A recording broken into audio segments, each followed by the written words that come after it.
ak bol hociaký problém, tak mi prosím vás len stále dajte vedieť.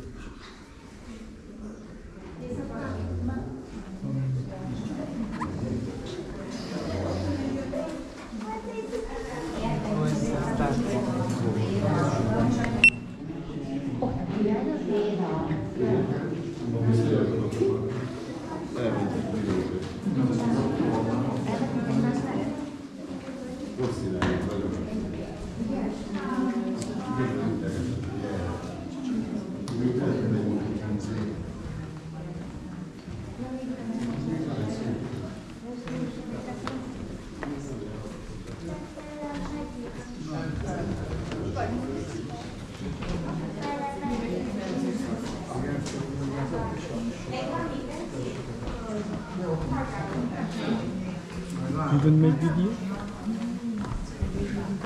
Okay. Do for me?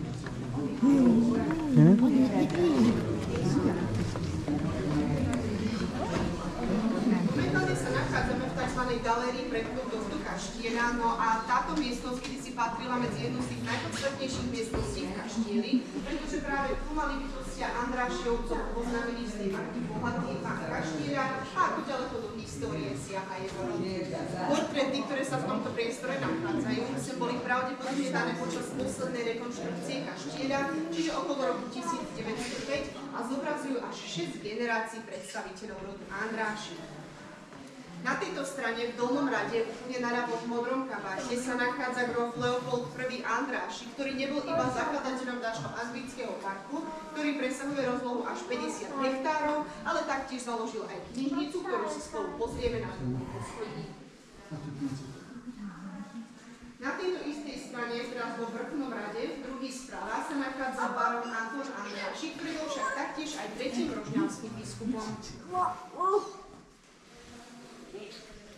Ja sa vám teraz tak veľmi v skratke pokúsim približiť históriu rodu Andráši. No vieme teda, že rod Andráši je starý vyše 1000 rokov a za jeho zakladateľa považujeme Andoráša.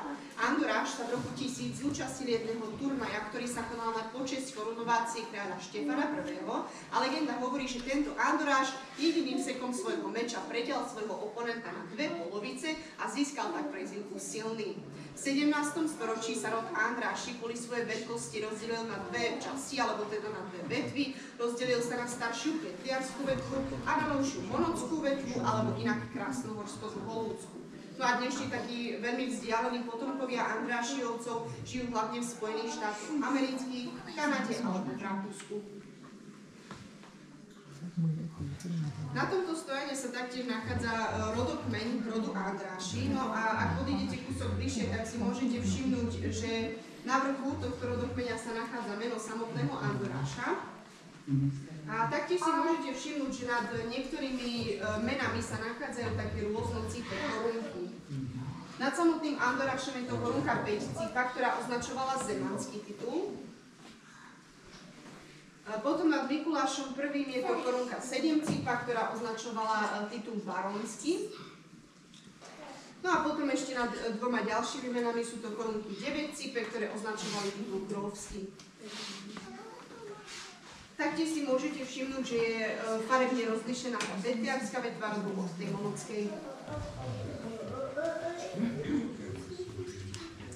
Teraz môžete podísť kúsok bližšie, aby ste videli cez tieto dvere.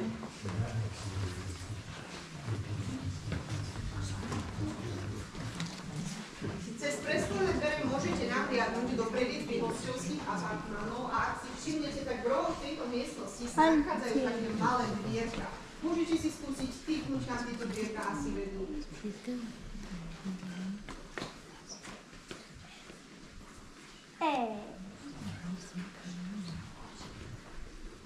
Niekto nejaké typy? Tieto dvierka teda vedú do kapľových pecí, ktoré sa nachádzajú v hosťovských apartmánoch a kedysi sa vlastne v tejto časti Kaštieľa vykurovalo takto centrálne z tejto predizby, hlavne kvôli tomu, že to bolo značne hygienickejšie, v apartmánoch sa nešpinilo a nedymilo, no a taktiež tam bola aj možnosť prikladať do ohňa počas noci, kedy pánstvo spalo.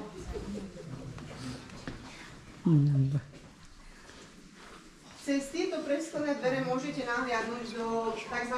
Červeného prijímacieho salóna, kde kedysi pán Kaštieľa prijímal svojich hostí. Väčšinou to boli jeho obchodní alebo politickí partneri. Do tohto štýlu je ladené aj zariadenie tejto miestnosti, ktoré pochádza z obdobia francúzskeho kráľa Ludovita 14. Taktiež sa v tejto miestnosti nachádzajú 3 portréty a za takých najvýznamnejších predstaviteľov tohto rodu. Úplne napravo nad hodinami sa nachádza portrét Grofa Emanuela I. Andrášyho, ktorý vďaka svojim podnikateľským schopnostiam, baníctve a súdnictve získal prezývku Železný grof. Bol taktiež napríklad aj vášnivým cestovateľom, precestoval Blízky a ďaleký východ a o svojej expedícii taktiež napísal aj jeden cestopis Cesty vo východnej Indii. Portrét vedľa je portrét jeho syna, grofa Gejzu I. Andrášyho, ktorý pokračoval v šľapajách svojho otca. Bol taktiež významným podnikateľom, ale aj vášnivým cestovateľom, no v neposlednom rade bol aj športovcom.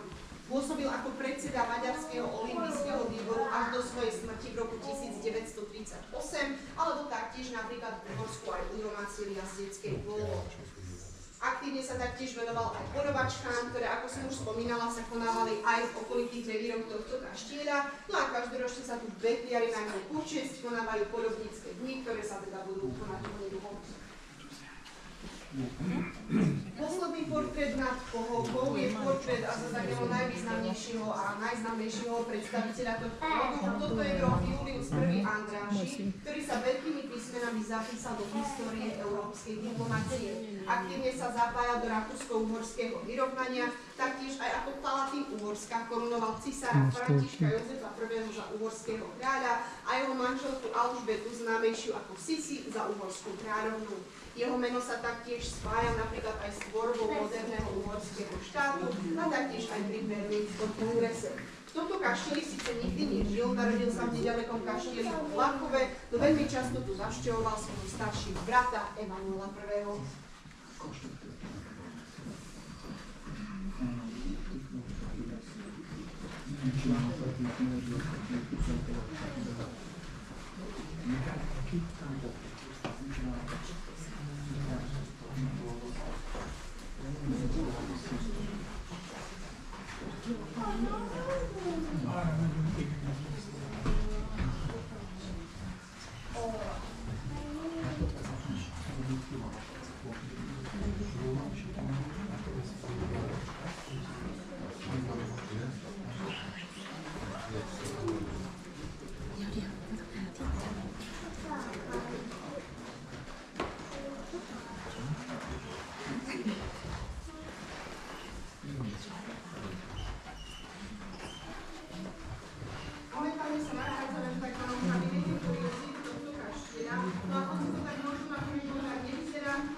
Bežne to vyzeralo tak, že pánstvo prešlo touto miestnosťou do herne, následne do jedálny, ktorú si dnes taktiež spolu pozrieme, no a napokon